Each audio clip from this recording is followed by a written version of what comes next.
Nézőket és hallgatókat köszöntök az országgyűlési választásokat követő első adásunkban. Mielőtt belekezdünk a mára kijelölt témánkba, kérem Önöket, hogy iratkozzanak fel a YouTube-on a képernyő alatt jobbra található piros feliratkozás gombra kattintva, de aki a Facebookon követ bennünket, ott is kérem ugyanezt, a Facebookon a kék színű követem gombot kell megnyomni. Valamint a Patreonon, ha van rá lehetőségük, minimális összeggel kérem támogassák rendszeres műsorkészítésünket, munkatársaim díjazását. Ilyenkor az országgyűlési választások után pár nappal inkább csak felocsudni próbál az ember, és sem higgadtsága, sem kedve nincs elemezgetni, elmélyedni például az ellenzék hatalmas vereségének az okaiban. Mégis meg kell próbálkoznunk az analízissel, hiszen nyilvánosságban dolgozó emberként, értelmiségiként, sőt, felelős állampolgárként is úgy gondolom ez a dolgom. 2-3-4 nappal a választásokat követően nincs túl sok információnk, talán még kevéssé kristályosodtak ki és rendeződtek valamiféle logikai sorba a kulcspontok, amelyek alapján elkezdhetünk gondolkodni mindarról, ami 2022. április 3-án vasárnap történt, de mert itt éltünk az elmúlt évtizedekben is, a tapasztalataink valamennyire segítenek az eligazodásban. Ráadásul már is hallani, olvasni a különféle véleményeket, amelyek özönlenek az online sajtóban és a közösségi médiában is, vagyis elkezdődött az értelmezések harca, és ahogy lenni szokott, rövidebb távon végül is a vitában győztes értelmezések határozzák meg egy-egy esemény jelenség helyi értékét. Más kérdés persze, hogy amikor a történész majd történészként vizsgálja meg a korokat és az eseményeket, már módja lesz meg annyi információ birtokában, és főleg kellő távolságtartással közelíteni, ezzel objektívebb értékítéletet is alkotni az adott eseményről. Egyelőre most annyit tehetünk, hogy ez az aktuális értelmezési vitához mi is hozzátesszük a magunk építőköveit. Ma estére mindehez Böcskei Balázs politikai elemzőt, az IDEA Intézet kutatási igazgatóját hívtam meg.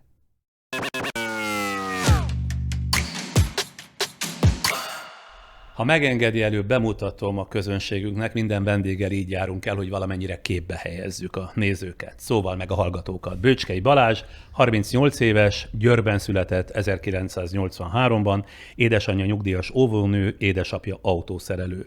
2010-ben végzett az ELTE Állam- és Jogtudományi Karának Politikatudományi Intézetében, korábban a Demos Magyarország kutatója volt, 2010-ig különböző minisztériumokban politikai és kommunikációs tanácsadó, jelenleg az IDEA Intézet kutatási igazgatója, a Milton Friedman Egyetem adjunktusa.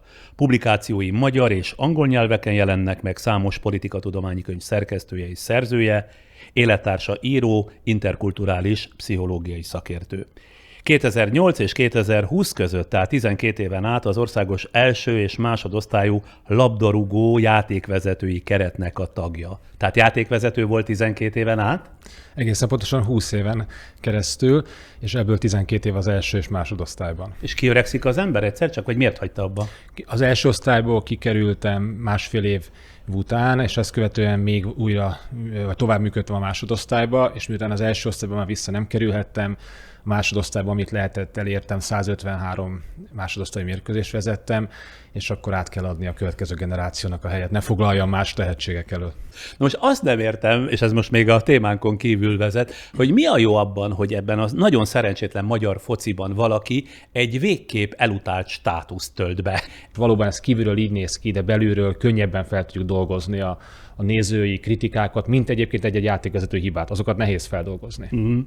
Na, akkor csapjunk a témánkba, és kezdjük az obligát kérdéssel. Ön mire számított, milyen benyomásai alakultak ki a választást megelőzően a várható, illetve a lehetséges eredményekről? Nem gondoltam volna a kétharmadot. Tehát arra lehet, hogy jelentősebb pénzösszeget tettem volna, hogy kétharmad nem lesz, de nem láttam annak sem a kampányban lévő garanciáit, hogy azon, hogy ne nyerjen a kormányzópárt.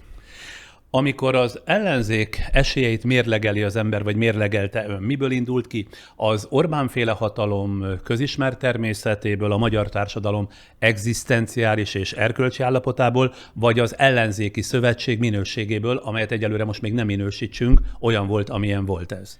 Egy új helyzetet teremtett az, hogy soha nem látott konstrukció, egy miniszterelnök jelölt és egy egyéni jelölt áll neki a kampánynak, és ebből a szempontból ez nem lehetett előre látni, hogy a szavazat koncentráció, vagy egyszer bejött 2019. októberében az önkormányzati választásokon, hány százezer ember gondolja azt, hogy na most ez az a pont, amikor most vagy soha.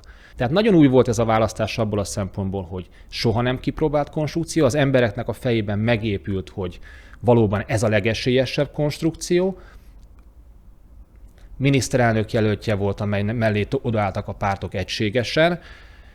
Minimális volt. Na azért majd erről beszélünk, hogy ez mennyire volt az egység, valóban egység, vagy látszat egység, de mindegy, menjen tovább. Valóban persze. Én adtam fel a labdát. A koordináció a kampányban egyre jobb és jobban alakult. Online látszott, hogy a technológia megvan az ellenzék mögött, és minden más erőforrásban persze óriási egyenlőtlenség volt, de 10-hez, 14-hez, 18-hoz képest minden feltétel adott volt papíron annak, hogy elgondolja az ember szabadon azt, hogy ebből lehetséges a kormányváltás.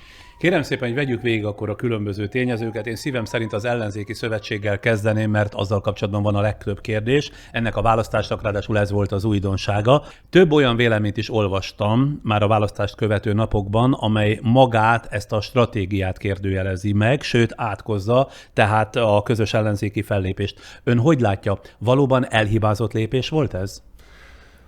Ha volt jó döntés az ellenzék részéről az elmúlt években, akkor ennek a konstrukciónak a felállítása.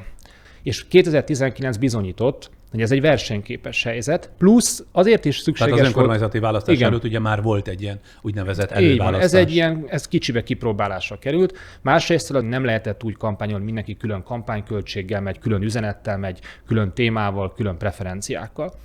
Úgyhogy ez a konstrukció, hogy összeállt, ez ennek a kampánynak, vagy ennek az időszaknak egy biztos, hogy egy pozitív dolga. Nem is volt B-alternatíva. Tehát ez egy olyan kazetta volt, aminek nincsen B-oldala. Azonban több olyan véleményt is olvastam itt az elmúlt napokban, amelyek utólag úgy látják, hogy egy ilyen széttagolt ellenzéknek, és akkor idézem, nem lehetett egységes üzenete, nem léphetett fel az Orbáni ideológiával szemben, egy egységes és vonzó ideológiával. Valóban nem voltak közös hívószavai, vagy nem volt közös világkép ennek az ellenzéki szövetségnek, mondjuk az európaiság, a nyugathoz tartozás, a korrupciómentes ország, a társadalmi szolidaritás, az igazságosabb jövedelemelosztás, és még hosszan sorolhatnám, ezek nem ilyenek voltak? Mik voltak a fő üzenetek? A korrupció, a nyugat és minimálisan a szociális kérdés. Na de most mit jelent a nyugat az állampolgárok szintjén lefordítva? Európai identitást jelent? Mit jelent az európai identitás? Egy stabil Európai Uniós entitás jelent? Én azt látom az elmúlt időszakban, hogy az Európai Unió soha nem látott bizonytalansági helyzetben van, vagy cselekvőképtelen helyzetben van. Na de mégis az ember, a hétköznapi ember az ideáit, a vágyait a nyugathoz méri, nem pedig a kelethez. Tehát mondjuk a nyugat ilyen értelemben hívószó lehetett, nem?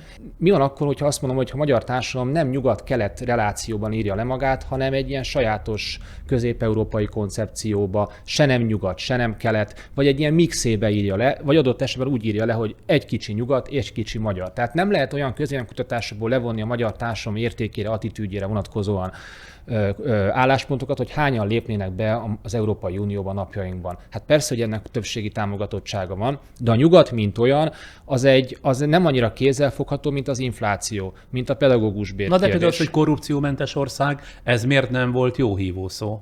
Tegyük fel úgy a kérdést, hogy miközben az állampolgárok pontosan tudják azt, hogy van szürke zóna a politika és a gazdaság között, ennek ellenére miért választanak meg újra és újra korrupt politikusokat? Ezt a kérdést fel kell tennünk. Nagyon sokféle választ adok, én most csak adhatok egyet, fogok most adni. A magyar társadalom immunis lett a korrupcióra. Ez nem azt jelenti, hogy nincsen neki igénye, tudása és ambíciója, hogy tisztább legyen a közélet, nincsenek ilyen elvárásai, hanem azt látja, hogy az elmúlt évtizedekben rendszer szintű a korrupció, magyarán hiába jön az A jelölt helyett a B jelölt, a rendszer szintű korrupció fent marad. Igen, magyarán, azt mondják, hogy ez is lopott, meg az is lopni és fog. ezen a ponton viszont akkor elkezd más szempontokat mérlegelni, amikor döntéseket hoz. Illetve nem tud különbséget tenni, bocsásson meg, hogy megakasztom, tehát a rendszer szintű korrupció, meg az egyénekre szabott korrupció között. Mert ugye mondják, a szocialisták is loptak. Valóban, de ott személyekhez kötött volt. Ami meg a Fidesz kormányt illeti, ott pedig az egész rendszer voltak éppen, ugye ez a különbség, a korrupcióra épül, ami hát nagyságrendbeli különbség. És ha ő úgy érzékeli, hogy a kormányváltás ellenére ez a rendszer nem tud változni, akkor azt mondja, hogy akkor mérlegeljünk más szempontokat. Mérlegeljünk szociális, gazdasági helyzetet, mérlegeljünk mondjuk kulturális kérdéseket, de leginkább a gazdasági szavazásnak a dolgát, mert nem igaz az álláspont, hogy kizárólag a háború volt, ami átkeretezte az egész kampányt. Én még mindig visszatérnék arra, amit a különböző véleményvezérek írtak. Az egyik egyenesen az ellenzéki szavazók elveiről ír, vagyis azt állítja, hogy az emlegetett ellenzéki szavazó megszületése önmagában véve hamis látszatra épült, mert a baloldali liberális választók nem szavaznak a náci múltú Jobbikra, a jobbikosok pedig nem hajlandók egy olyan ellenzéki szövetségre szavazni, amelyet Gyurcsány Ferenc neve és személye fémjelez. Ön szerint ez egy valóságos probléma volt? Egyrésztről az úgy kezdtük a beszélgetést, hogy mekkora erény, hogy felismerték azt, hogy az erőforrásaikat egyesíteni kell, és ebben a választási rendszerben ilyen támogatottságbeli különbségek között egyértelmű együttműködésre van szükség. De olyan felek kerültek bele ebbe az együttműködésbe, akik sem politikai, sem közpolitikai értelemben nem egységes gondolkodásúak. Nem beszélhetünk arról, hogy jelentős mértékű átszavazás hiány lett volna, hanem sokkal inkább arról kell beszélnünk, hogy bizonyos szavazók otthon maradtak. És ezek a szavazók nem azért maradtak otthon, az én véleményem szerint, mert jobbikos egyéni képviselőjelöltre kellett volna szavazni, vagy adott esetben DK-sra vagy MSZP-sre, hanem ennél sokkal generálisabb problémák vannak. Ezek a választók mérlegeltek, valamilyen szempontból üzeneteket nem kaptak, és nem azt nézték, hogy ez kinek a pártja, hanem hogy ennek az összellenzéknek van-e olyan tapadási felülete, ahol én meg tudok ragadni. Tehát akkor azt mondja, hogy ez a probléma felvetés, ez az átszavazás, ez nem egy valóságos probléma. Hadd mondjam el, hogy én erről mit gondolok, már csak azért is, mert ugye egy podcastben vagyunk, és bár a nézők is időnként megrónak azért, hogy én kifejtem a saját véleményemet, de amennyiben jól tanultam meg ezt a műfajt, ez arról szól, hogy nem egy szabályos interjút csinálunk, hanem beszélgetünk, és itt a felek egyenjogúan előadják a nézeteiket, és legfeljebb egyeztetnek. Szóval én azt gondolom erről a két problémáról, aztán ha nem ért egyet, persze vitatkozzon, hogy ami Gyurcsány Ferencet illeti, szerintem ez a Gyurcsány ellenes elv, ez önmagában véve egy 16 éves probléma, és aki ezt a Gyurcsány ellenes elvet még mindig szajkózza, az maga is Orbán fogja. Legyen politikus, legyen szavazó, legyen újságíró, legyen értelmiségi, szóval bárki. Annak a 16 éves amortizációs kampánynak, illetve folyamatos agymosásnak a fogja, gondolom én, amelyet Orbán és gépezete működtet Gyurcsány Ferenc ellen. Ez 2006-tól, ha jól számítom, immáron 16 éven át tart. És ennek tulajdonképpen semmi köze nincsen Gyurcsány teljesítményéhez, sem személyes adottságaihoz, sem a kormányzásához, kizárólag szerintem a lejáratáshoz van köze. A rendszerváltás utáni magyar történelemnek én legalábbis nem tudom, de ön miután szélesebb ismeretkörrel rendelkezik, legfeljebb ki fog egészíteni, nincs még egy olyan alakja, akit nem mérlegelnek, csak elítélnek, nem veszik figyelembe a kormányzása körülményeit, csak köpködve veszik szájukra nevét, és ezt igen gyakran teszik, mondom, szavazók és újságírók egyaránt. Miközben szerintem a mai ellenzéknek az egyetlen olyan képviselője, aki képes távlatosan gondolkodni, aki profi politikus, és a következőt én fényévekre látom tőle. Szerintem, aki Gyurcsánnyal magyarázza az ellenzék kudarcát, mondom még egyszer, az 16 éve Orbán fogja. Na ezt ön hogy látja? Gyurcsány Ferenc 1%-os pártként kezdi, és egészen sokáig 2013 őszéig 1/2%-os támogatottságban van a Demokratikus Koalíció. Ma ez a párt az utolsó mérésben a 17%-os biztos szavazói pártválasztó sávban van, miközben a többi párt mellette azok lesüllyedtek, vagy mint a Magyar Szocialista Párt küszöbb problémákkal küzdött, azért küzdött, mert kisebb pénzzel mernék fogadni, hogy a következő mérésebe küszöb alatt lett. Tehát már ez a küzdés elmúlni látszik. Nem fog megújulni az MSZP? Ezt a sajnálatos hírt kell közölni a mi nézőinkkel és hallgatóinkkal? Kérdezem somolyogva. Nagyon, soha nem volt ilyen nehéz ez a sokadik megújulás. A politikában ilyen értelemben tehát a teljesítmény az támogatottság alapú, és egyértelműen vizsgálható. Az ellenzéki oldalon nem Gyurcsány Ferenc hibája, felelőssége, hogy ő csinált egy 1%-os pártból 17%-os pártot. Ahhoz, hogy valaki politikussá legyen az ellenzéki oldalon, ahhoz le kell idézőjelbe győznie Gyurcsány Ferencet. Hogy ezt meg tudja tenni, ahhoz akkora támogatottsággal kell, mint a demokratikus koalíciónak. Amíg ezt a munka nincsen elvégezve, amíg ez a százalék nincsen meg, addig viszont nehéz fölfele kérdezősködni.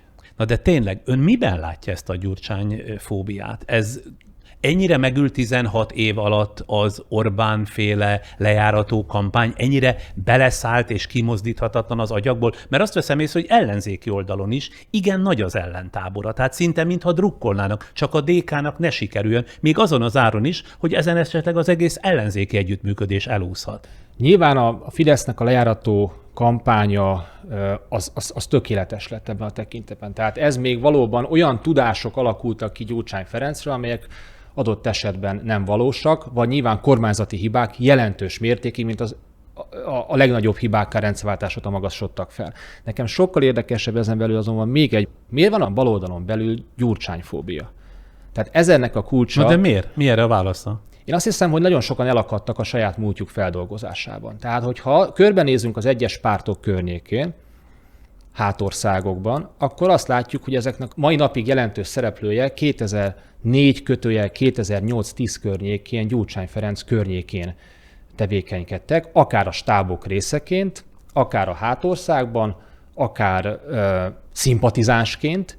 Ott vannak azok, akik az összödi beszédet egy minőségi beszédnek tartották, és valahogy a saját múltjukkal nincsenek ezügyben kibékülve, azt illetően, hogy folyamatosan megtagadják igazából azt, akiben ők hittek. Tehát ez most nem akarok egy ilyen apakomplexusos helyzetet előidézni, de amikor valakinek láthatóan az ellenzéki oldalon, akár az ellenzéki együttműködés kisimításával szemben is az az egyetlen célja, hogy Gyurcsány Ferencnek ne legyen igaza, ez a politikában azt jelenti, hogy ne ő nyerjen, vagy ne az ő igazsága érvényesüljön, és ezért beáldoz és megfizettet olyan árakat, ami az ellenzéki együttműködés egészére nézve adott esetben káros, akkor szerintem ezek azok a pozíciók, amit érdemes lenne vizsgálni, hogy hogyan alakul ki valami fajta tényleg DK-fóbia vagy Gyurcsány-fóbia azok körében, akiknek a növekedési potenciálja, mármint mint párt, mint politikus, lényegében véve láthatatlan, érzékelhetetlen. Én már az előválasztás kapcsán is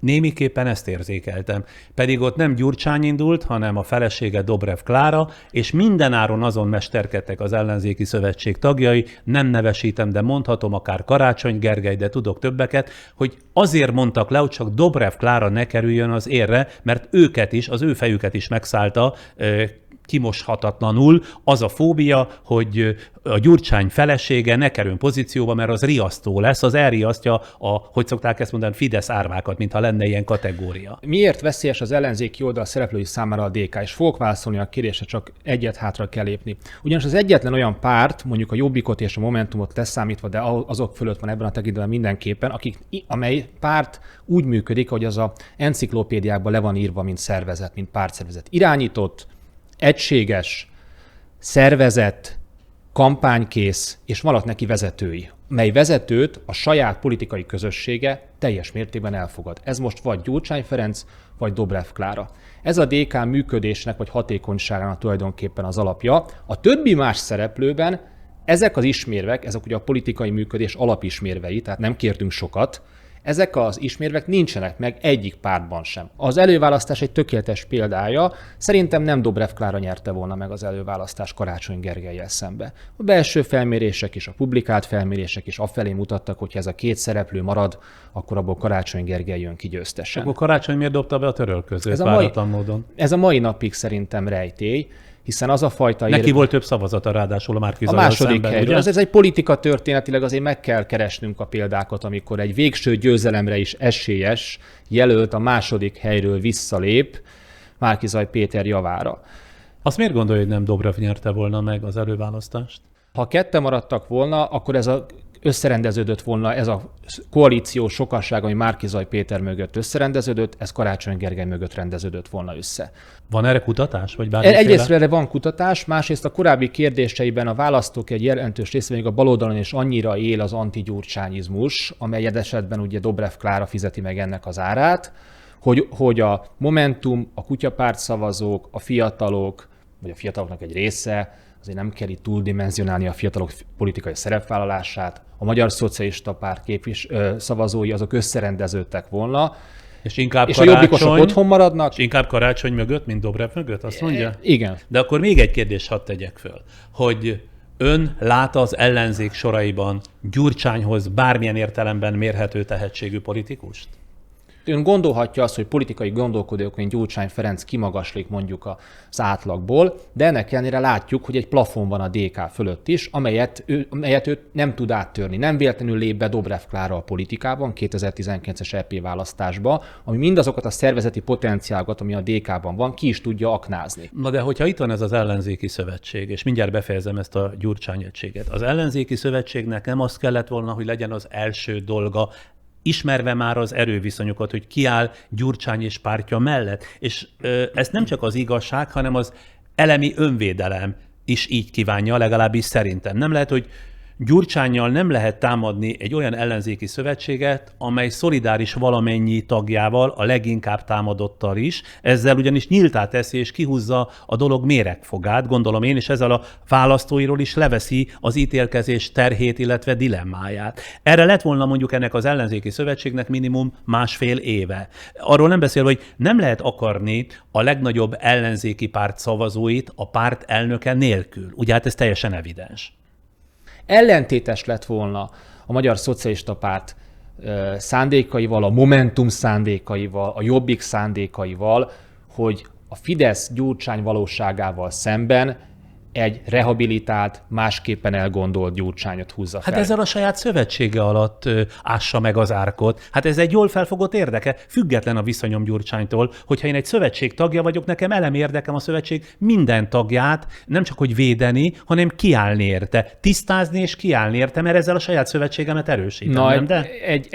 egyet azért tegyünk hozzá, hogy az előválasztást követően az a fajta egység Gyurcsány Ferenc mögött, ami jelen esetben csak annyit jelent, hogy egyes politikusok nem gyurcsányoznak az ellenzéki oldalon, ez Márki-Zay Pétert leszámítva mindenkinek sikerült.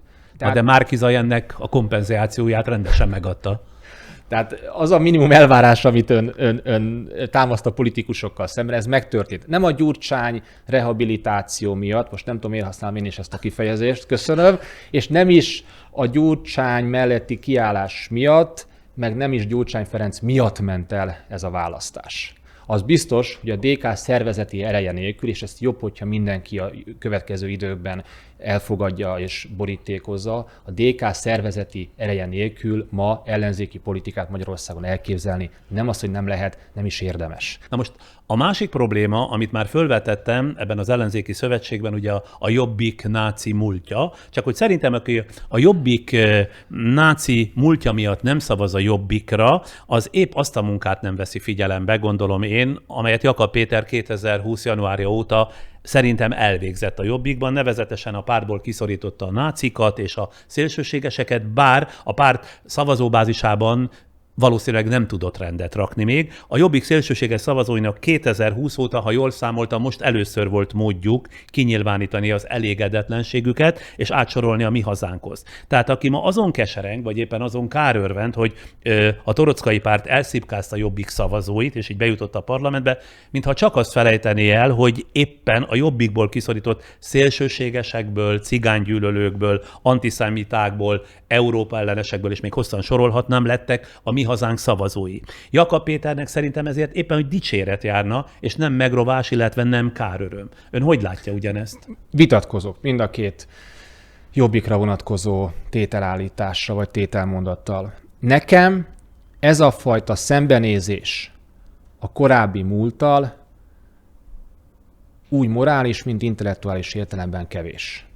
Önnek elégséges lenne, hogyha mondjuk a II. Világháborút követően egy kereszténydemokrata politikus, aki mondjuk korábban tisztséget viselt, vagy mondjuk pozícióban volt, és most nem akarom a náci párthoz hasonlítani a Jobbikot, mondjuk, hogy szélsőséges elveket val, és annyit mond, ez már nem én vagyok, már megváltoztam, már nem úgy gondolom. Engem az érdekel, hogy miért gondoltad ott és azt akkor, hogy a listázása a zsidó származású honfitársainknak szükséges.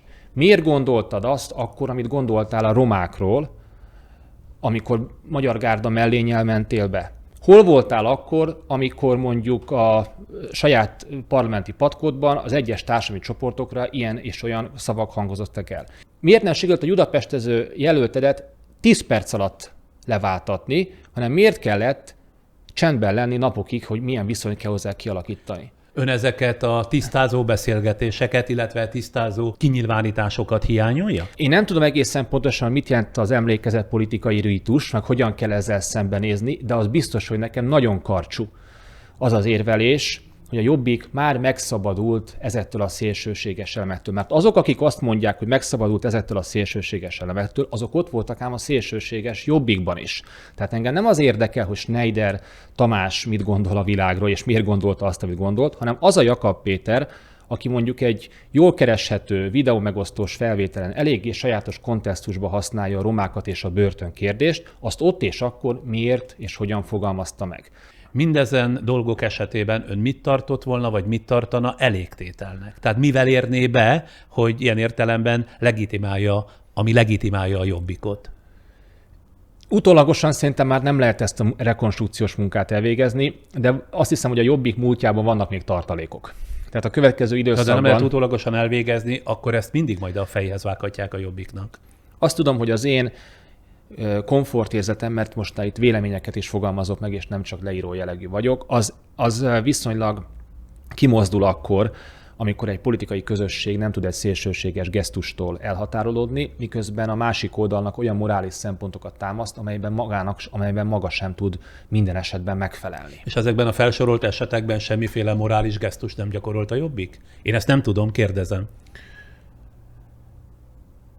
Az én értelmezésem szerint nem, és egy politikai közösségnek juttatott egyértelmű üzenet szempontjából szerintem nem. De nem ezen múlt a kétharmad. Mert ellenben a Jobbik szavazótábora az viszont megváltozott 2018-hoz képest, miközben a Jobbik politikusai, akiről most túl általánosan beszéltünk szerintem egy picit, de mégiscsak egyes elemeiben hordozzák még a saját múltjukat, fogalmazzunk akkor így, a szavazótábor 2018-hoz nagyon megváltozott, az valóban néppártosodott. A szavazóinak egy jelentős része benn volt abban a sokaságban, a 18-as szavazóinak jelentős része, akik ezen a vasárnapon úgy döntöttek, hogy otthon maradnak, hogy a Mi Hazánkra szavaznak, hogy a Fideszre szavaznak, vagy adott esetben mégis az ellenzékre szavaznak. Tehát nem arról volt szó, hogy a Jobbik szavazók ne támogatták volna az ellenzéki pártot, hanem már 18-hoz képest jóval kisebb Jobbik tábort vett át az ellenzék. Ezzel nem kalkuláltunk, mert hogy a kutatásokból ez nem látszott, legalábbis akkor, ha csak a pártpreferenciákat nézzük, és nem gondolunk abba, hogy talán 2018-hoz kéne kontrollálnunk, ez hiba volt az értelmezések során, hogy ez a Jobbik már nem a néppárti méretekkel bíró Jobbik, hanem a 11%-os Jobbik, és ezek a szavazók időközben elmentek valahova, és ezek a szavazók lehetséges, hogy szélsőséges szavazók, és ott vannak a Mi Hazánknál. Úgy tűnik, hogy Magyarországon lehet Magyarországon zöldmezős beruházással pártot csinálni, csak azt a szélső jobb oldal felől kell csinálni. Ott vannak a Fidesznél, és egy jelentős részük pedig otthon marad. Akkor tehát ön ezzel azt mondja, amit egyébként én is vallok, hogy az az állítás nem igaz, amit a választások értékelésekor hallani lehet, hogy tulajdonképpen az ellenzéki csődnek az egyik legnagyobb oka az volt, hogy a Jobbik szavazóinak nagyon nagy része, 800 000 emberről beszélnénk, azért ez mondjuk enyhe túlzás a Jobbikhoz képest. Ebben vannak Jobbikos szavazók. Ebben vannak, de nem a 800 000 volt Jobbikos szavazó igen, pártolt igen. át valami másik oldalra, vagy maradt otthon. Így van? Valóban nem kizárólag a Jobbik szavazókon múlt ez a választás. Azon múlt, hogy a jobbikos tábor egy része már időközben lement az ellenzéki együttműködésről. Tehát ott már adott esetben 18 áprilisát követően és fokozatosan leszakadt. Mi csináltunk egy kutatást, hogy mondják el az emberek a saját szavaikkal, hogy mi jut eszükbe a Jobbikról. És nem tudták leírni, igazából egy identitás nélküli szervezetnek látták. Tehát nem volt az a radikális, keresztény, magyar pozíció, amiben megismertük mi 2009-et követően. Olyan jól sikerült ez a néppártosodás, Olyan jól sikerült az ellenzéki együttműködésbe való becsatornázódás, hogy a Jobbik identitása az ma egyre kevésbé jelent valamit. Ha valamit jelent, akkor az Jakab Péter virális, népszerű tartalmai. De ezen túlmenően a Jobbik sokkal többet nem tud politikai értelemben, mint bármelyik más párt, azon kívül, hogy konzervatív párt. Kicsit azért valami ilyen cél is lehetett, tehát amikor néppártosodik a Jobbik, a szónak ebben az értelmében ezzel számolnia kellett, hogy a szélsőségesek, a fasiszták le fognak róla forgácsolódni. Sőt, ez a néppártosodás nem volt ez egy rossz stratégia, hiszen a karanténban lévő, radikális, koalícióképtelen Jobbikból Vona Gábor vezetésével, úgy egyébként, hogy a szélső jobboldali hátország megmaradt a Jobbik által finanszírozva, pártalapítvány és különböző informális csatornák révén, ez a párt növelte a támogatottságát. Tehát néppárti stratégia úgy nézem, hogy támogatottság növelés, akkor az a Jobbiknak sikerült. De a 2018-as kudarc, ne felejtsük el, Vona Gábor harmadszorra veszít akkor már Orbán Viktorral szemben, ez szétforgácsolta ezt a Jobbik szavazótábort. Ugyanaz történt a Jobbikkal, ami most a baloldal egyes pártjaival fog történni. Időben követik egymást. Arra van valami magyarázat, ezt csak zárójelben kérdezem, meg nem tartozik a szorosan vett témákhoz. Mitől lett ön szerint Vona Gáborból ekkora megmondó ember, hogy vezető online felületeken véleményt mond, és ilyen hivatkozási alap? Szóval tudományosan ő annyira kibélelt ember, hogy ezt a pozíciót ő elfoglalhatja? Magánemberként mondhat véleményt, de látom már önmagát is nagy megbecsüléssel kezeli. Valahogy ugyanezzel a intellektuális tanácstalansággal teszem fel magamnak ezt a kérdést, mint hogy ön is tette, talán ezzel nem voltam sértő, hogy vajon a gárda mellényt, Zara mellényre cserélő Vona Gábornak mi a politikai hozzáadott értéke a magyar nyilvánossághoz? Hiszen valóban egy kicsit úgy pozícionálja magát, mint a haza bölcse, holott, ha egy picit beírjuk a keresőbe, az Országgyűlés honlapján, megnézzük a parlamenti felszólalásokat, és megnézzük Vona Gábornak a mondatait, felszólalásait, külpolitika, Európai Unió, és az Európai Uniót most nyomatékosítom kérdésében, akkor az a pozíció, amit ön is lát és tanácstalan az a kapcsolatban, azon pozíció alapján, vagy azon megszólások alapján nem lehetne referencia a magyar közéletben. Én nem tudom, hogy ő miért éri meg a magyar közéletnek. Így van, tehát azt értem, hogy ő ide pozícionálja magát, mindenkinek olyan az ambíciója, amilyen kitelik tőle. Na de hogy a közeg, úgy értem, hogy tévéműsorok állandó szereplői, már-már szakértő számba menő szereplője Vona Gábor. Tehát ezeket nem értem, hogy őt, mint szakértőt megkérdezni ilyen múlttal, ráadásul ilyen fellelhető dokumentumokkal önmaga mögött, azért ez enyhén szólva a magyar közéletnek, vagy a magyar újságírásnak egy roppant siralmas állapotát mutatja az én számomra. Én ezt nekem nem tisztem ebben az ügyben állásfoglalni, hogy szakmán kívüliként, de az nekem mindig egy nagy kérdés, hogy Vona Gábor miért nem lett kicsit olyan flaszteresen szóval megcsuklóztatva, és hogyan lett ő valóban a haza bölcse abban az értelemben, hogy ő megúszta a saját politikai karrierjét, holott ő mindaz, amit ő képviselt normatív értékek szintjén, az teljes mértékben szemben áll azzal, amit számon kér akár a jelenlegi kormányzaton, akár az ellenzéken. Na menjünk tovább egy kulcsmozzanathoz, amely meglehetősen sok reakciót váltott ki a választásokat követő napokban, és amely szerintem csebben a tengerként mutatja az egész ellenzék problémáját. Az ugyanis, hogy a hatalmas választási vereség után a szövetséges ellenzéki pártok vezetői nem álltak oda a Városligeti színpadra Márki-Zay Péter mögé, az azért egy sokak által felrótt probléma. A véleménymondók közül megint őket idézem, többen súlyosan elítélték ilyeneket mondva, vágóhídra küldték Márki-Zayt, a szolidaritás legcsekélyebb jelét sem mutatták, lemészárolták Márki-Zayt, részvétlenek voltak, sarat dobtak rá, és így tovább.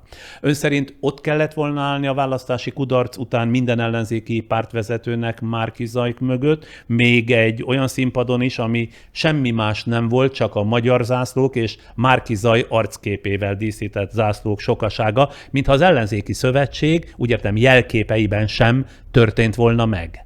A sajtóinformációk alapján, hogy azt megerősítették úgy politikusok, mint Márki-Zay stábjából, Márki-Zay Péter egyedül kívánt a protokoll szerint felszólalni. Illetve a családja körében Így ők van. álltak mögötte. Tehát van itt egy nulladik pont, ami a véleményvezéri és a Facebook köztársaság hangjait meg kell, hogy előzze, ez pedig a politikusnak a maga a szándéka és ambíciója.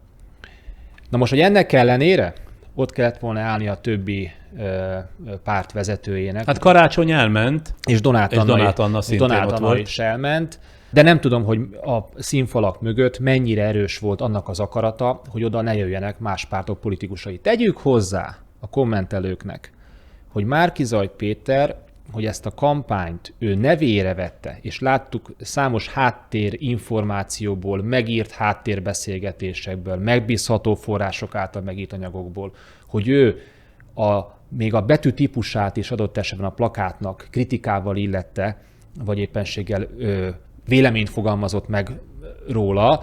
Hát azoknak a plakátoknak az se nem ártott, se nem használt. És ezzel elmondtam róluk a legapróbb kérdésekben, vagy egy picit olyan autoriter, határozott politikusként viselkedett ebben a kampányban, azt mindenki tudta, azt mindenki látta. És ilyen értelemben, hogy neki az volt a kívánsága, hogy ott ne legyen politikus. El tudom képzelni, hogy ő győzelemre készült, és ezt a győzelmet egyedül szerette volna megélni. Azt is el tudom ez képzelni. eddig nem jutott eszembe, de azt hiszem, hogy osztom az ön véleményét. Nem akarok rossz hiszemű lenni. De azt talán mégis észre kellett volna venni, hogy néhány szempontot adjak ennek a problémának a továbbgondolásához, hogy a 6 ellenzéki párt, ami voltaképpen csak 3 párt, mert a DK, Momentum és a Jobbik, a többi támogatottsága gyakorlatilag nagyítóval sem igen látszik. Hónapokon keresztül ez a 6 ellenzéki párt hallgatott, miközben Márki-Zay Péter lépten nyomon leárulózta, sőt egy ideig kis tolvajoknak nevezte őket, a nagy tolvaj fideszesekhez képest, tehát egy ilyenfajta relációt állított föl. Kigyűjtöttem néhány jellemző példát, hogy legyen mind közösen gondolkodnunk. Hallgattak például ennek a pártszövetségnek a tagjai, amikor Márki-Zay azzal kezdte tavaly októberben a győzelmi beszédeit, hogy ő leváltotta az ellenzéket, a piszkosokat a tisztákra. Emlékszik rá. Aztán hallgattak akkor is az ellenzéki pártok, amikor Márki-Zay eluralta az egész kampányt, az egyéni jelöltek mellett úgy kampányolt, hogy ő szónokolt, azok meg fölsorakozhattak mögötte, mint a záróaktus alkalmával a családja, ilyen háttéremberként. De azt is némán tűrték ezek az ellenzéki pártok, amikor Márki-Zay sorozatosan ostobaságokat beszélt, és vérig sértett embereket, társadalmi csoportokat, majd sorozatban bocsánatot is kért ezek miatt. Hallgattak ezek az ellenzéki pártok vezetői, mert nem tettek mást. És most a csúfos bukás pillanatában tényleg, kérdezem, szolidárisnak kellett volna lenniük azzal az emberrel, aki voltaképpen tönkretette a 3 vagy a 6 ellenzéki párt több éves munkáját. Igen, mert ezt egy politikai közösségként vitték végig ezt a kampányt. Noha a politikai közösség ellenére a politikai felelősség a kampányban az a miniszterelnök jelölti, a vezetőjé. Tehát amikor a kommentelők megengedőek Márki-Zay Péterrel, akkor a politika alapszabályát akarják zárójelezni, miszerint egy kampányban a felelősséget a jó és a rossz döntésekért bármilyen szinten és bármilyen munkatárs hozza meg, és ezeket fogadja el a jelölt, de ezekért a felelősséget a jelölt viszi. Jelen esetben ma már pont láttuk szerdán, csütörtökön publikált Medián kutatást, miszerint a fiatalok körében visszaesett a népszerűsége, vagy jelentősen csökkent a kampány alatt Márki-Zay Péternek, és ez jól mutatja, hogy ez nem a szereplők, a politikai közösség további szereplő miatt történt, Gyurcsány Ferenc miatt történt, Jakab Péter miatt. Ez egyértelmű az idézett mondatok, de ebből mi nagyon sokat tudnánk mondani. Hát igen, napestig ezeknek a hatása biztos, hogy benn van ezekben a támogatottság visszaesésében. Tehát kimutatható lesz szerintem, vagy legalábbis érzékelhető, hogy Márki-Zay Péter miniszterelnök jelölti kampányának a minősége az jelentős mértékben hozzájárult a vereséghez. Én csak azért hoztam ezt föl példáként, mert kicsiben a nagyot ez jellemezte, vagy jelképezte. Tehát, hogy ott áll egyedül, de erről az egyedüllétről hónapokon keresztül ő tehetett. Ő alapozta ezt meg az összes cselekedetével, vagy számos cselekedetével. Ugorjunk vissza az előválasztás második fordulója elén. Azok az ismérvek, amiket láttunk kommunikációs, politikai értelemben Márki-Zay Péter kampányában, amik egészen elképesztően élesedtek ki, és olyan minőségi zuhanások és mennyiségi növekedései ennek a zuhanások látszottak a kampány előre haladtával, hogy az szerintem unikális a magyar miniszterelnök jelölti kampányok történetében ennyi hibát kommunikációs értelemben elkövetni, és ami ennél problémásabb, hogy korrekció nélkül maradni. Tehát útközben a jelölt nem vált, nincsen neki belátása arra vonatkozólag, főműsoridős adásokban próbálja átkeretezni azokat a mondatokat, amelyekről hangfelvételek vannak. Most melyekre gondol konkrétan? Hát például a kommunisták és a fasiszták velünk vannak típusú mondat, de nekem borzasztóan bántotta a baloldali liberális normarendszeren mozgó énemet az, amikor például a meleg kérdést instrumentalizálta. Tehát ott, amikor ő azt állította, amit állított, hogy vannak a Fideszben meleg politikusok, ezzel mit állít? Ekkor kihez beszél? És akkor ebben az identitáspolitikai kérdésekben azért finoman szóval is, de azért zuhant bele. Képzeljük el, hogyha egy fideszes politikus azt mondaná, hogy a gyereknevelés során néha megengedettnek tekinti a testi fenyítést. Ezt a mondatot bármelyik fideszes politikusok, de még a nevét se tudjuk, mert mondjuk az a funkciója, hogy megnyomja az igenhez a gombot, mondja, milyen normatív számonkérést tett volna az ellenzéki oldal politikai értelemben. Márki-Zay Péter úgy lett a miniszterelnök jelöltje az ellenzéknek, úgy engedték előre, hogy ez a politikai gondolkodásnak és kommunikációs működésnek a jelei egyértelműen látszottak 2018. februárja óta, mióta ő hódmezővásárhelyi polgármestere van.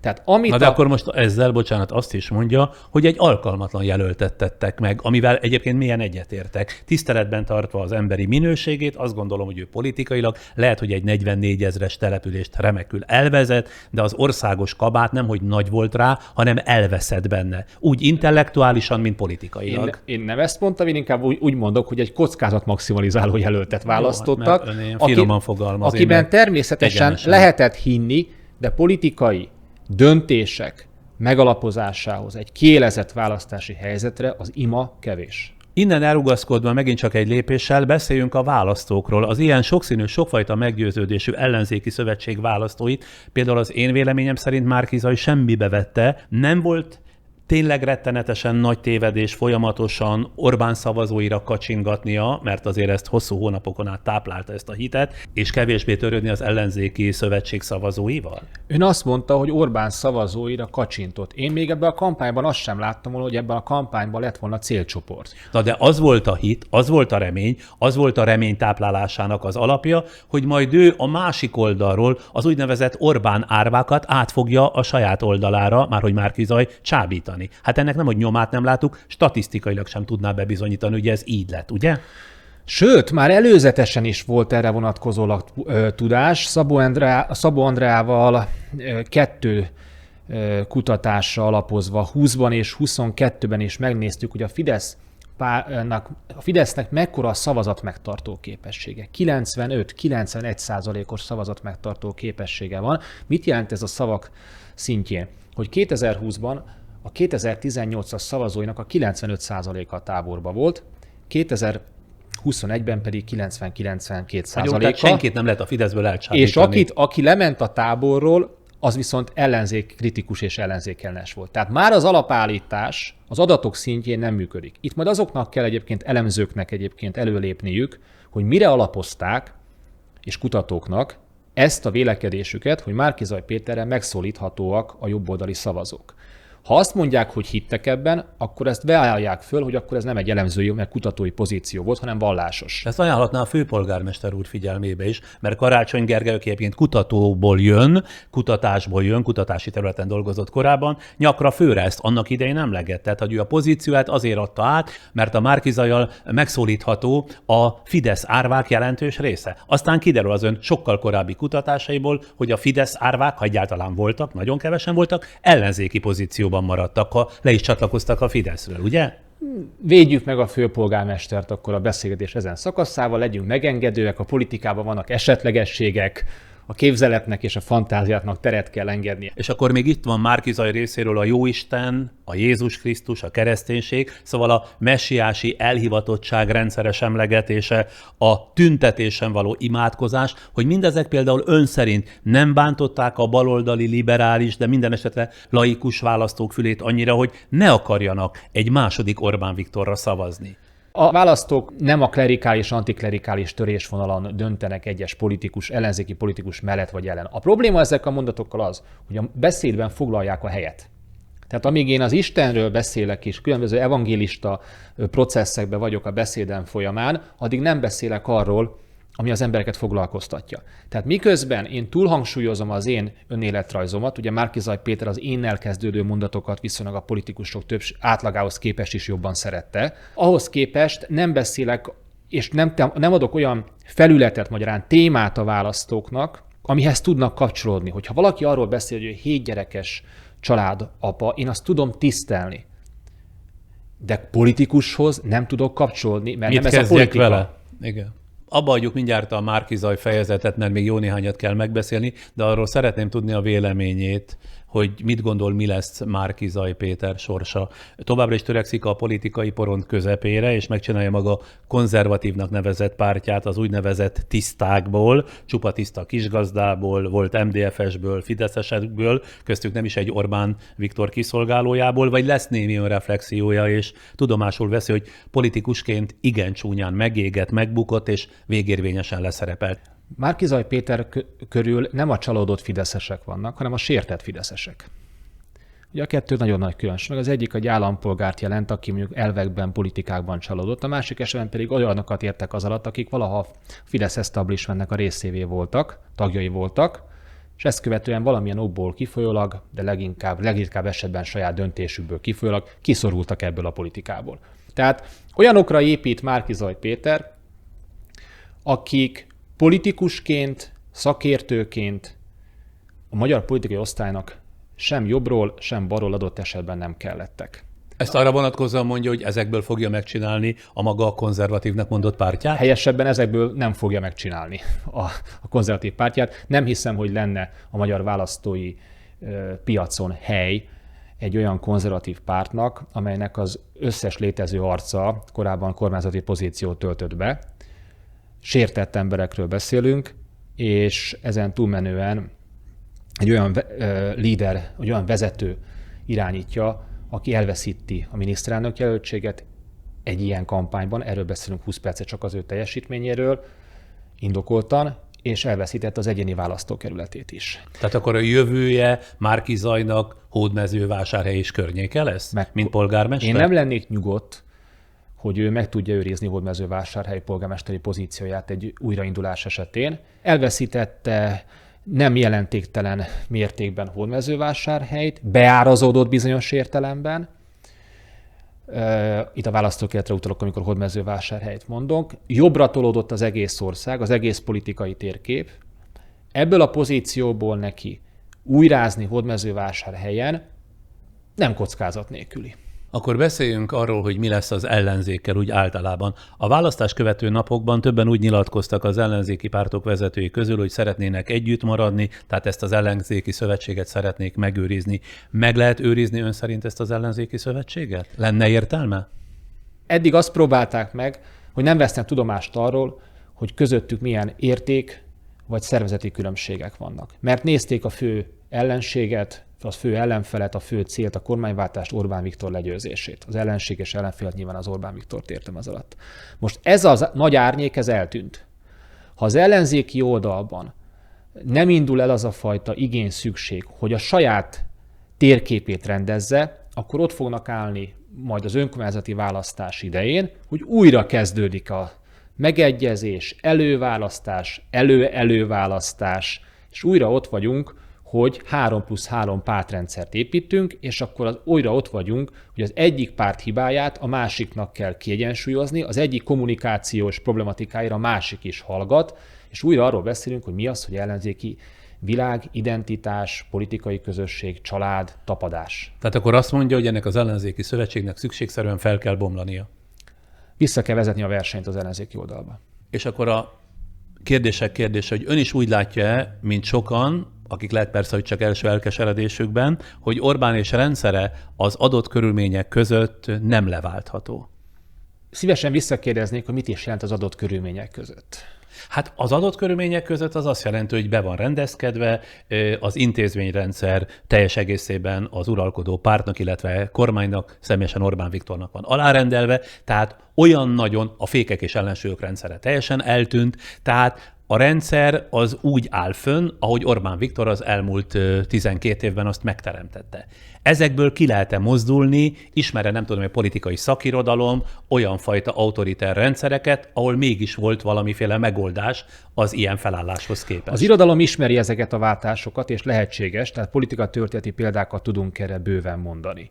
Olyan jó lenne úgy válaszolni erre a kérdésre, hogy ez a jogi struktúra valóban meg lenne mérve, hogy csak emiatt nem lehetséges a kormányváltás. Mert minden választás követően nagyon tiszta politikai hibákat tudunk az ellenzék oldaláról beazonosítani, aminek következtében nem tudjuk azt mondani, hogy azért nincsen kormányváltás vagy rezsimváltás, mert a jogi szisztéma annyira erős. Beszélgettünk itt Márki-Zay Péterről, értékközösség nélküliségről. Ezeknek a hiányában könnyű lenne azt mondani, hogy kizárólag a választási rendszer ezért a felelős.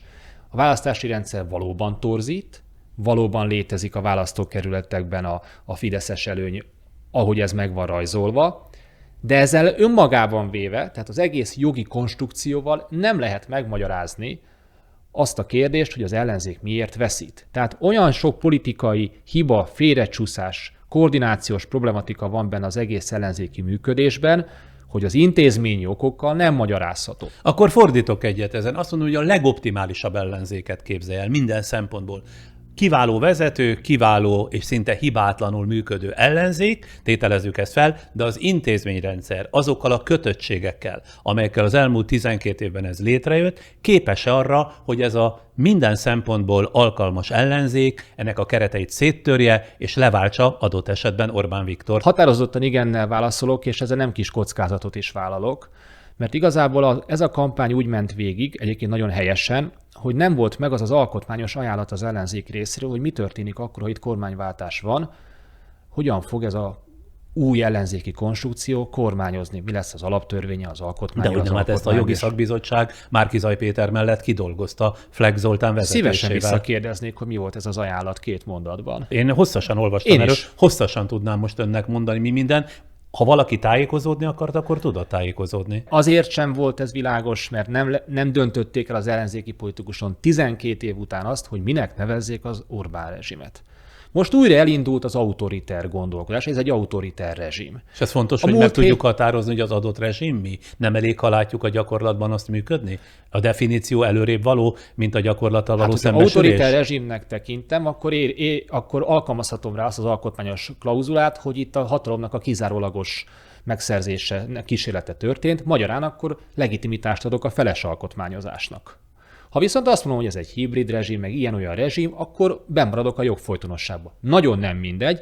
Erről nem volt szó az ellenzéki kampányban, bizonyos értelemben hál' Istennek, ha ezeken az absztrakciós szinteken ment volna a vita, talán még akkor a 4-5-ről kell, hogy beszéljünk, de nem vicces az egész helyzet. Tehát optimális körülmények között minden torzítás ellenére el lehet engedni a fantáziánkat azt illetően, hogy lehetséges a kormányváltás. És akkor zárójelbe tettük a médiafölényt, az elérés problematikát, és a többi, mert ön azt mondta, hogy optimális körülmények között gondoljuk el, akkor optimális körülmények között a politikai rendszert nem kell elhagyni. Magyarul tehát ön azt mondja, az Orbán rezsim leváltható.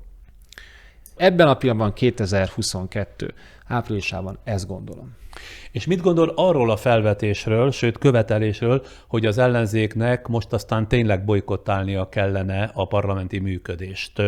Nem lenne szabad bejárniuk, nem lenne szabad tisztséget vállalniuk, mert ezzel csak legitimálják a kétharmadot, nem szabad interpellálniuk, mert ez a műfaj már a cirkuszok szintjére süllyedt, és voltaképpen semmiféle foganatja nincs az ellenzék bármi nemű felvetéseinek.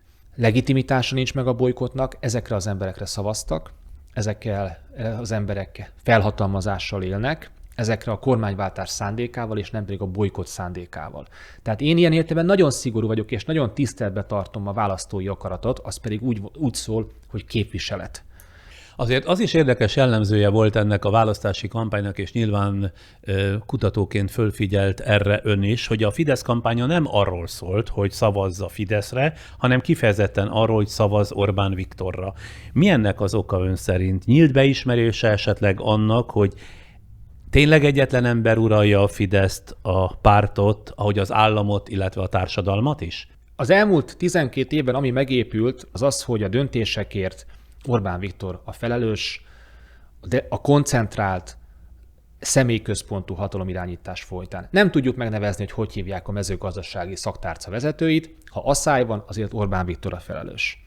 Ilyen értelemben azt gondolná az ember, hogy ha valakit nem teszünk oda a plakátra, az biztos, hogy Orbán Viktor. És valóban az utolsó napokban ugye a béke, illetve a biztonság metaforájaként jelent meg a plakátokon, félrenézett a távolba sugallván a magabiztosságot. Ennek az oka talán az lehetett, hogy fókuszcsoportos kutatások, vagy adott esetben kérdőíves kutatások ezt a Márki-Zay Péter versus Orbán Viktor stabilitás megmérettetést, ezt Orbán Viktornak hozták ki. Tehát vélhetően nem volt olyan tulajdonság, ami a háború témájában jelentkezik, ki tudná jobban kezelni, kinek az álláspontjával ért egyet, ki az, aki a stabilitást tudja garantálni. Most mondok olyan kéréseket, amiket alaposabban kéne végig gondolni, amiben ne Orbán Viktor jött volna ki, és nagyon jó kontrasztnak bizonyult. Tehát Orbán Viktor önmagában lehet, hogy nem lett volna elég a kétharmadhoz, meg az ilyen jelentős mobilizációhoz, de azáltal, hogy Márki-Zay Péter volt az ellenfele, így az Orbánnak ilyen értelemben a biztonság és a félelem minimalizálásnak a szimbóluma embere meg tudott épülni. Tehát nem annak tulajdonítja, hogy voltaképpen a Fideszt, a kormányt és minden irányító szervezetet ma Orbán Viktor ural. Nem ezért került a középpontba ő a kampány során. Nem, biztos, hogy nem azért, hogy a hatalomkoncentrációt felmutassák plakátokon is, hanem azért, mert Márki-Zay Péterrel szemben ez egy jó építhető pozíció volt. Egy-két jelenségről még rákérdeznék. Például, hogy Putyin a választás követő másnap már gratulált Orbán Viktornak, aztán csatlakozott hozzá Trump volt amerikai elnök, illetve a napokban ugyancsak Erdogán is üdvözletét küldte. Putyin nyilvánvalóan, gondolom én, nem gratulált volna a lengyeleknek, a cseheknek, ha náluk győz a választáson az eddigi vezetés. Putyin, de akár Trump, vagy akár Erdogán is ön szerint kompromitálta ezzel a gratulációval Orbánt? Nem, erre határozottan nemet tudok mondani. Nagyon szeretnénk azt hinni, hogy ezeknek a gesztusoknak nagy jelentősége van a nemzetközi erőviszonyokban, vagy azonnak a kimeneteikben. Szerintem nincsen ezeknek különösebb jelentősége. Értem, hogy miért teszi fel ezt a kérdést, hogy miért nyomatékosítja. Hogy Putyin, hogy Trump, hogy Erdogán, ez a kör gratulál, azért az valamit jelez. Annak jelzésértéke van. Jelzésértékű, de mind mérem? Tehát milyen következményeken fogom én ezt lebírni? Kevesebb hogy abba a uniós közösségben forrásban? számítják már őt be? Orbán Viktort ebbe a közösségbe számítják. Várjuk meg azt, hogyha jönnek-e más gratulációk, és hogyha nem jönnek más gratulációk, akkor vissza kell térnünk erre a kérdésre. Ön szerint mi következik most a negyedik kétharmados győzelem után Orbán rendszerében és politikájában? Van, aki ugye a megbeszélésekben, a konszolidációban, Orbán tárgyalási hajlandóságában bízik, meg a kompromisszumkészségében reménykedik, mintha nem itt élt volna az elmúlt 20 évben. Bár kétségtelen, hogy mondjuk 2010-ben is sokjeles értelmiségi ugyanebben a reményben biztatott arra mindenkit, hogy szavazzon nyugodtan a Fidesz létve Orbánra, de ön most mire számít? Van még Orbán rendszerének hová keményednie? Az önkormányzatoknak a kérdése az egy nagy terület, hiszen 2019-ben azt gondolhatta okkal a kormányzó párt, hogy elveszített megyei jogú városokat. És ezek visszaszerezhetetlennek tűnnek, hiszen összeállt az ellenzéki konstrukció. Nem beszélve Budapestről. Így van, most pedig az történik, hogy a térképet nézve jobbra tolódott az ország, és megyei jogú városokat, biztos körzeteket veszítette az ellenzék, helyesebben alig tudunk mondani, amit megnyert volna. Pécs egyest mondjuk, tudjuk mondani. Tehát ebben az értelemben az a kérdés, hogy hogyan gondolkodik az önkormányzatiságban, azokat továbbra is ki akarja bizonyos értelemben véreztetni, gazdasági értelemben, megosztani, külön politikát folytatni vele, vagy azt a politikai feladatot teszi ki magának 2024-re, hogy visszaszerzik a megyei jogú városokat és a budapesti kerületek részét, akkor viszont nem érdemes és nem érdekel a konfrontáció az önkormányzatokkal. Kérdezték erről a minap a hvg.hu-n a főpolgármester Karácsony Gergelyt, és ő azt mondta, hogy szerintem érdemes arra is felkészülni, hogy 2024-ben már nem lesznek önkormányzati választások olyan formában, ahogy megszoktuk. Megkérdezte a HVG riporter, hogy mire gondol. Például arra, hogy a régi tervet megvalósítva megszüntetik a közvetlen főpolgármester választást, eddig minden ciklusban tettek egy lépést afelé, hogy a tanácsrendszer szintjére züllesszék le az önkormányzatiságot. Körülbelül ön is erre gondol? A mi várható, meg a realitás az nem egészen ugyanaz, ugye? Tehát, hogy az egyik az egy nem látható, a másik pedig a jelen valóság. Én sokszor látom azt ellenzéki politikusokon, hogy egy képzelt jövőből, akár negatív, akár pozitívból gondolkodnak, és ezért a jelen cselekvési fókuszai elmaradnak, és erre aztán magyarázatokat találnak az rezsim természetével, az időjárással és sok minden mással. Szerintem egy politikus éljen a jelenbe, és cselekedjen a jelenbe. Ez a függvény, ez a tükre egyáltalán, hogy milyen jövőből be fog megérkezni. Szerintem ennek a dolognak a megtanulása, az erre való kondicionálás, ezzel kezdtük a beszélgetést, ez egy politikai képesség. Ez ma hiányzik, és hogyha azt mondtuk, hogy Gyurcsány Ferenc önkérező van-e másik aktor, akkor ez Gyurcsány Ferencben ez a képesség kétségkívül megvan. Na de ez viszont egy teljes mértékig hiányzik az ellenzéki oldalon, hogy a jelenben és a struktúrák megváltoztatására fókuszáljon. Azért igaz, hogy ez egy állandóság az ellenzéki oldalon, mert feltette ön is azt a kérdést pár perccel ezelőbb, hogy akkor mi lesz ezekkel a pártokkal. És igazából nem tudjuk, mert ezek a politikusok, akiről beszélünk, ezek nem cselekvő politikusok.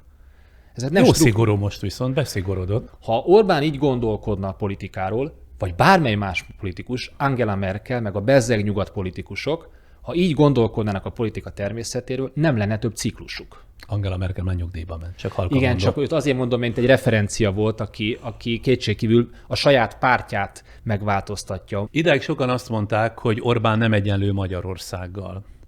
Vajon ezután a választás után 3 millió vagy 3 milliónál is több támogatóval maga mögött is mondhatjuk ezt? Fennmarad a két Magyarország a továbbiakban. Fent fog maradni az, hogy külföldről is úgy gondolkodnak rólunk, hogy itt két Magyarország van, de itt béke sokáig nem lesz, az biztos. Én 2002-ben, amikor a politikával elkezdtem foglalkozni, akkor nem hittem el azokat az értelmiségi szösszeneteket, hogy a családok szét tudnak esni a politika miatt. Én morális pániknak tudtam be, mint egy ilyen posztpubertás lázadó, és amikor megtörtént a saját családomban, akkor ennek megértem az egzisztenciális tapasztalását és súlyát is. Önöknél is szétesett a család politikai alapon? Volt egy időszak, amikor a nevelőapámmal nem beszéltünk egy jó fél évig. Tehát teljesen tankönyvileg lehozzuk a polarizált országot, polarizált családot. És én azt látom, és a kutatások ezt visszaigazolják, hogy a magyar társadalom belakta ezt a polarizált pozíciót. Az mit jelent? Az azt jelenti, hogy a saját baráti körünkben, a saját munkahelyi körünkben, a saját ismertségi körünkben kizárólag a hozzánk közel állóval érintkezünk, vagy beszélünk meg politikai és közéleti kérdéseket. Orbán, illetve rendszerének nemzetközi megítéléséről szeretném még itt a vége felé kicsit kérdezni. Azt ugye csak a vak nem látja, hogy Orbán a világban jelentősen elszigetelődött mostanára, párja lett, ahogy ezt szokták mondani.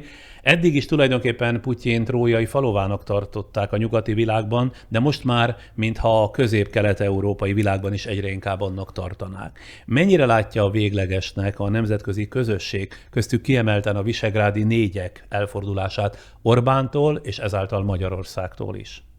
Egyrészt az orosz kérdés, és egyrészt az Európai Uniós szintér. Az orosz kérdésben az Orbán a vele szemben várt pozíciókhoz képest sokkal inkább kompatibilis. Ez nem abból következik, hogy feladta volna Putyinhoz való közeledést, hanem feltételezem, nem látok a fejébe, túl messze ment el az Európai Uniótól ahhoz, hogy egy ilyen egyértelmű kérdésben, hogy hová áll az ember, ne vegye fel az Európai Uniós kompatibilis magatartást. Na de azt, hogy mondjuk Oroszországot a háború kapcsán agresszornak nevezte, az tegnap fordult elő először a sajtótájékoztatóján, amikor nyíltan erre rákérdeztek. Február 24-én robbant ki a háború, tehát másfél hónap telt el. Nem tudom, hogy ez azért volt el, mert jobban félt attól, hogy adott esetben Putyin hogyan bünteti azokat az országokat, akik nagyon erőteljesen elhatárolnak tőle, itt a gáznak a kérdése és a gazdasági zsarolásnak a kérdése. De ez más ország kapcsán is felmerül, Németországnak jelesül még inkább, vagy legalább annyira, mint Magyarország számára. Ez így van. Kétségkívül az Orbáni külpolitika nem értékelvű. Ezt az értékelvűséget lehozta mondjuk az orosz kérdésben is, túl azon, hogy még egyszer mondom, gazdasági szankciók tekintetében EU-kompatibilis. Hogy a V4-ekkel mi lesz, az szerintem attól függ, hogy hogyan konszolidálódik, nem konszolidálódik, ér véget, és mi lesz Ukrajnának a sorsa. Tehát, hogyha ebből ez a folyamat úgy fog befejeződni, hogy az Ukrajna szuverenitásának a sérülésével jár, az bizonyos értelemben a kudarca az Európai Unió nem létező külpolitikájának, azt szerintem az például egy lengyel fél soha nem fogja elfogadni. És ebben a helyzetben például Magyarország az Orbáni metódus alapján el is fogadom, meg nem is, akkor szerintem ezek a V4-en belüli politikai szövetség ez megrecsent. Megrecsenett tartósan. Most ennek az álláspontján vagyunk, hogy ez kibillent, de szerintem ez nem kizárólag Orbán és az egyes tagállamok viszonya, hanem az orosz kérdés rendezése az egyes tagállamok viszonyában. Tehát szerintem a V4 sorsa az az oroszok, illetve az egyes tagállamok viszonyának tükrében értelmezhető majd. A lengyelek most ezekben a napokban mintha éppen visszafelé kacsingatnának, tehát hogy mégiscsak próbálják őrizni ezt a V4-es szövetséget, de a csehek meg a szlovákok azért látszik, hogy eloldalaztak, tehát minthogyha nem lennének szoros tagjai legalábbis ennek a 4-es szövetségnek. Szerintem ez az év a V4 tekintetében a befagyott szövetségnek az éve lesz. Nem látom azt az orosz-ukrán komplexitásból nem látom, hogy ez könnyen föloldódna, vagy fölolvadna ez a jég ebben az évben, és azt követően pedig unalmas leszek, mert megint csak az esetlegességre kell támaszkodnom. Azt egyébként ön tudja mivel magyarázni, ami józanésszel egyébként megmagyarázhatatlan, hogy Orbán hogyan tudta Putyin hívővé, orosz baráttá és Amerika gyűlölővé átállítani a hazai táborát? Azért sikerül ezt neki, mert a Fidesz szavazótábornak van egy olyan jelezetessége, hogy a vezetőt nézik. Tehát ők nem a 0,04-es nézettségű Pesti tévét nézik, most azt hiszem, hogy talán pont jól idéztem a 18-30-49-es korosztályban a nézettségét, hanem azt, hogy a vezető mit mond, tehát a közpolitikai vagy politikai álláspontok nem alulról jönnek föl, hanem a vezér tulajdonképpen áramvonalasít tudja a szavazótábor egy nem jelentéte részét. Csendben teszem hozzá, hogy ez az ellenzéki oldalon is egyébként így van, tehát hogy meg tudják tanítani a szavazóit, és nem azért tudják megtanítani, mert a szavazók azonosulni tudnak, hanem pont miután az álláspont a másik táborral ellentétes álláspont, ezért könnyű vele azonosulni, és ilyen értelemben a polarizáció megint csak két Magyarországa miatt könnyen taníthatók a választók közpolitikai témákra. Inotai András, a neves közgazdász professzor 2 napja azt jelezte előre, hogy 4 hónap múlva óriási válság sújthatja Magyarországot, és bár a válságra nemzetközi problémák is kétségkívül rátesznek, de szerint a válság gyökerei a magyar kormány gazdaságpolitikájában és a választást megelőző pénzszórásában keresendők. Az inflációs nyomás mellett a lakáshitelek egy részének bedőlésére is könnyen számítani lehet. Nem kétséges persze, hogy ezt a gazdasági válságot a magyar kormány majd a brüsszeli szankciókkal fogja magyarázni, meg az amerikaiakkal, meg az ukránok nyakába varja, akik elkövették ugye azt a végzetes hibát, ami már hallatszik is, ezt persze idézőjelben mondom, hogy nem adták át önként és dalolva országukat Putyinnak. Na de a kérdésem az, hogy ön szerint meddig hiszik el ezt majd az emberek? Nyilván nem a 2-3 millió Orbán hívőre gondolok, hanem a többiekre. Meddig adnak ennek még alapot? Meddig lehet ezt csinálni? A Fidesz szavazótáborának a magja, az biztos, hogy el fogja ezt az álláspontot hinni, és ez továbbra is fennmarad, és tartós marad ez a fajta edukációs folyamat. Ez olyan 1,2-1,5 millió embert jelenthet most. A választópolgároknak a további csoportja, hogy mennyire fogadja el, ahhoz én feltennék egy kérdést. Mi magunk tudjuk-e azt, hogy mondjuk az egyes gazdasági trendek, amik negatívban mennek, az honnantól a kormány hibája, honnantól a külső gazdasági környezet, a hirtelen válságokozás, a spekulánsok. Én sem tudom, hogy majd a gazdasági, mondjuk a gázár vagy energiaár emelkedése honnantól Oroszország, honnantól a magyar kormány és honnantól a piaci viszonyoknak az eredője. Magyarán bezuhanhat mondjuk adott esetben a GDP, beszélhetünk itt szociálisan terjeszkedő válságról, befagyasztott bérekről, ha ez az elégedetlenség, ami ebből fakad, nincs hova becsatornázódni. Tehát azt el tudom képzelni, hogy a következő 2 év az az Orbáni gazdasági modellnek a mélypontja lesz. Mutatókban, társadalommal való kommunikációban, érdeksérelemmel, szokatlan is lesz nekünk ahhoz képest, hogy ugye évelején még osztogatás volt. És van egy fogadásom, már most megbántam, hogy ezt így kimondtam, de tartom, hogy nem lesz olyan intézkedés, amit mondjuk a kormány az utóbbi években bevezetett és visszavonna. Tehát a rezsicsökkentés például nem? A rezsicsökkentés azt megmerem kockáztatni. Hát az a legnagyobb csomagok egyike, így hanem van, a legnagyobb. Azt megmerem kockáztatni, és ugye idézőben előnye a kormánynak, hogy ugye ez valóban bizonyos értelemben a geopolitikai, külső gazdasági környezet függvénye, tehát jól tudja magyarázni ezt a történetet a belföldön, de meglepődnék, hogyha a nyugdíj kérdéséhez hozzányúlna, a személyi jövedelemadó visszatérítéséhez. Tehát erre a kormányra az a jellemző, hogy ha valamit megcsinált és bejelentett, akkor azt nem vonja vissza. Na hát, ha ez fogadás volt, akkor ezt most megköttetett, és legyen. Kíváncsi leszek arra, hogy igaza lesz-e. Arról mit gondol, az Európai Unió leteszi a lantot Orbánnal szemben a negyedik kétharmad után? Tudomásul veszi az EU, hogy Magyarországgal, a választások után már direkt így mondom, hogy nem Orbánnal, hanem Magyarországgal nincs mit kezdenie? Legyint egyet, azt mondja, hogy a megváltoztathatatlan tudomásul veszi, ha a magyarok így szavaztak, akkor neki ez nincs is más hozzátennivalója, és utalja egyszer csak a felfüggesztett eurómilliárdokat Magyarországnak. Bár hogy a héten olvastam, a jogállami eljárást az Unió mégiscsak megindítja Magyarország ellen, ami rengeteg pénztől, támogatástól tarthatja vissza Magyarországot. Én nem láttam olyan kritikus hangot az elmúlt évtizedekben, ami kollektív bűnösség alá vette volna a magyar társadalmat a magyar kormánnyal szemben. Sőt, az Európai Uniós politikusokban azt láttam, hogy megtanulták annak a beszédmódját is a small talktól, tehát a kis csevejtől kezdve egészen a nagyívű konferenciákig, hogy különbséget tegyenek Orbán Viktor és a magyar politikai közösség között. Érezték annak, hogy ennek nagy kockázata van, hogy ezt a kettőt összemossák a belföldi kommunikációban. Ne adjanak ilyen értelemben gyújtópontot a magyar kormányfő számára. Tehát ezt a politikai akaratot tudomásul veszik, hogy ettől függetlenül engedjenek a saját érték és jogi közösségeinek vitáiból, az biztos, hogy nem fog megtörténni. Más logikával működnek, Orbán Viktornak sem Amerikával szemben, az amerikai elnökkel, sem Macronnal szemben, sem Ursula von der Leyennel szemben nem lesz nagyobb pozíciója attól, mert negyedszer és kétharmadot kapott felhatalmazásilag. Ott más logika van, más jogrendszer alapján, más értékek alapján és más elvárásrendszerek alapján megy. Tehát akkor ezzel azt mondja, hogy a pénz, a támogatás, az eurómilliárdok nem fognak úgy érkezni, mint ahogy azt a magyar kormány szeretné?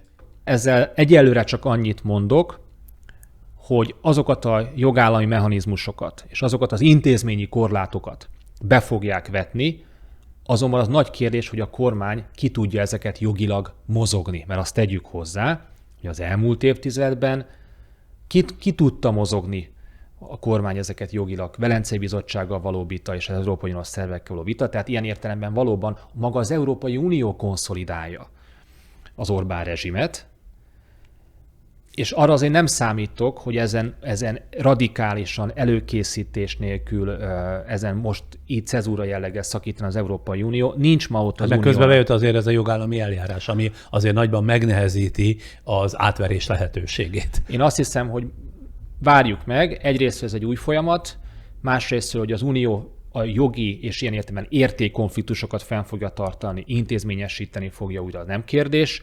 Hogy a jogi kimozgása milyen új lehetőségek vannak, az valóban már egy új pozíció.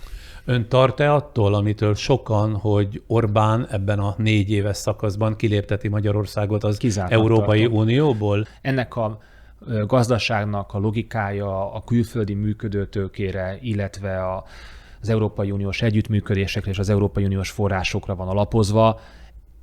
Hideg számítás, racionalitás vezeti az Orbáni politikát az Európai Unió idézőjelbeli költségvetéséhez való viszonya tekintetben.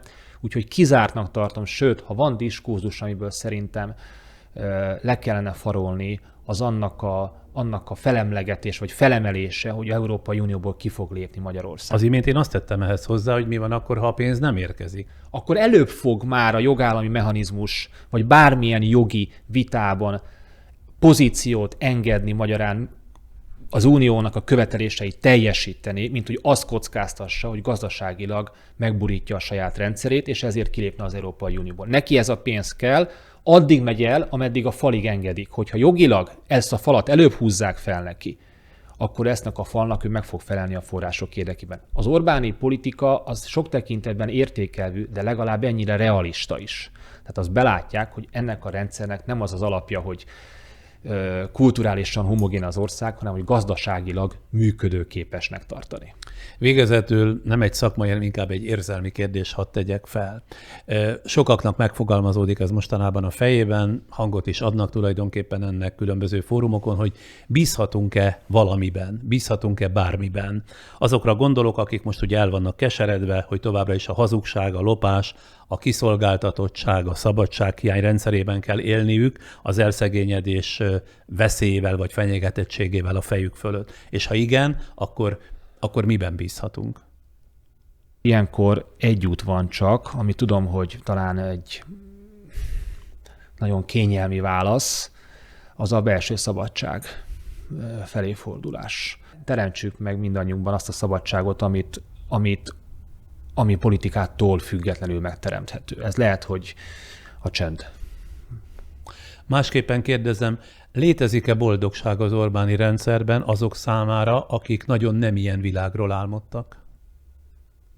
Léteznie kell. Meg kell találniuk. És ami a politikai boldogságot illeti, arra akkor még hosszan várni kell? Ugyanennek a tábornak? Egy egészen más politikát kell folytatni az ellenzéki oldalon. Véleményvezérnek, Facebook kommentelőnek, felhatalmazásra bíró politikusnak, donornak, sok mindenkinek.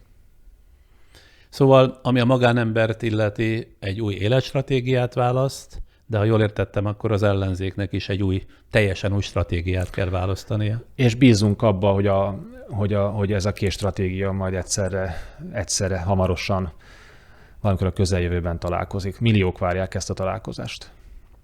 Hát jó kimerítő beszélgetés volt, és köszönöm szépen önnek, hogy állta a sarat, de hát úgy gondoltam, hogy egyszer beszéljük már végig, aztán a magam részéről ezzel be is fejeztem a választásoknak a utóhatását, meg a következményét. Köszönöm szépen. Köszönöm a meghívást. Ma este Böcskei Balázs politikai elemzővel, az IDEA Intézet kutatási igazgatójával az április 3-i országgyűlési választások eredményének vélhető okait és várható következményeit vettük sorra.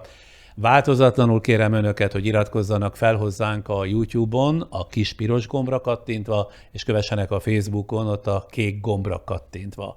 A feliratkozásnak és a követésnek például az az egyik előnye, hogy előzetesen minden esetben értesítést kapnak, amikor új anyagok kerülnek fel az oldalunkra. Illetve azt is kérem, hogyha megtehetik, járuljanak hozzá munkánk végzéséhez, a műsorkészítéshez a Patreon oldalon keresztül. Mára ennyi volt a podcast, jövő héten korábbi tévéműsoraim legjavából teszünk közé kedden, szerdán és csütörtökön este 8 órakor 2-3, sőt talán 4-et is, majd mához 2 hétre csütörtök este már új beszélgetéssel jelentkezünk, és ha csak az élet nem szól közbe, mostantól inkább elrugaszkodnánk az aktuálpolitikától, visszatérünk az engem izgató egyéb műfajok, témák és vendégek bemutatásához. Viszontlátás, viszonthallás!